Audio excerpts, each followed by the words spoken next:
Okay, so the last video I ended just finishing my multiplication. I remember since I moved it 2 spots for 9 and 15 hundredths and then 2 spots for 6 and 75 hundredths, I need to move it back 4 spots.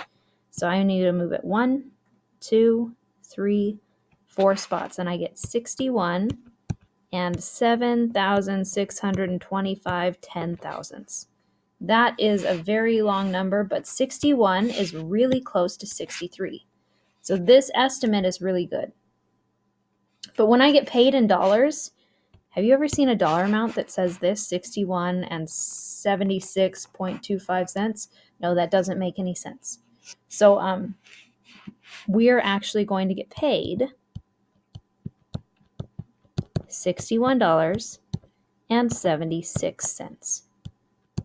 We take these last two numbers and we either round up or don't round based on whether or not they're big enough. So since this 2 is small, that 6 stays exactly where it is. So we're going to get paid $61.76.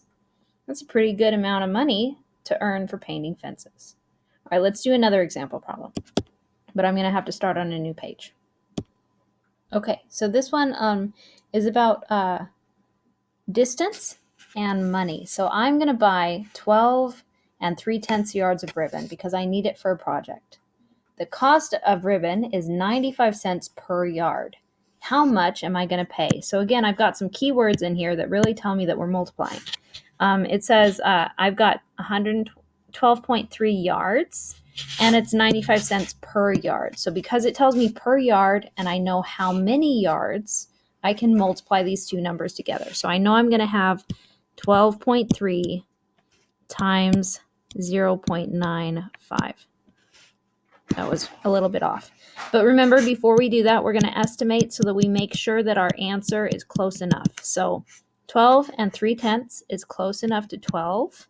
And 0.95 or 95 hundredths is actually really close to 1. So 12 times 1 is going to be really close to 12. So our answer is going to be close to 12. It might be a little high and it might be a little low, but we should get an answer that's really close to 12.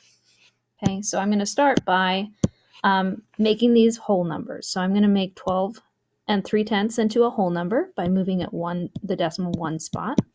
So this is 123. And then I'm going to make 95 cents into a whole number by moving the decimal 2 spots so that I have 95. Okay. And now I've got whole numbers multiplied together. Now in the end, when I'm done multiplying, I need to move it a total of 3 spots back. Okay, so it's really important that you keep track of how many spots you moved it originally. Okay, now I'm going to go through. 5 times 3 is 15. Carry the 1. 5 times 2 is 10, plus 1 is 11. Carry the 1. 5 times 1 is 5, plus 1 is 6. Okay, I'm done with those numbers up top, and I'm done with this 5, so I'm going to do a placeholder 0. 9 times 3 is 27. Carry the 2. 9 times 2 is 18, plus 2 is 20. 9 times 1 is 9, plus 2 is 11. Okay, let's add those together. 5 plus 0 is 5. 1 plus 7 is 8. 6 plus 0 is 6. There's a 1 and a 1. All right, so I got 11,685. That is way different than 12. Look, those numbers are way different. That's how I remember I need to move the decimal, and it needs to move 3 spots. So I start on the right, and I'm going to count 3 spots. So I move it past the 5, past the 8, past the 6. So my answer is 11 and 685 thousandths, or 11.685. But again, my answer is going to be in cost because my question is how much will I pay? So if I look at this, $11.685 is close enough to 12, so this is a good estimate. But also, I have never seen money written like that, 0.685. That doesn't make any sense.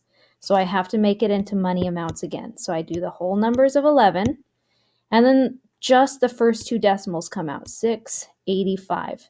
And then I use this to round. Since 5 is halfway there, I round up. So this is $11.69. That's how much I will pay at the cash register.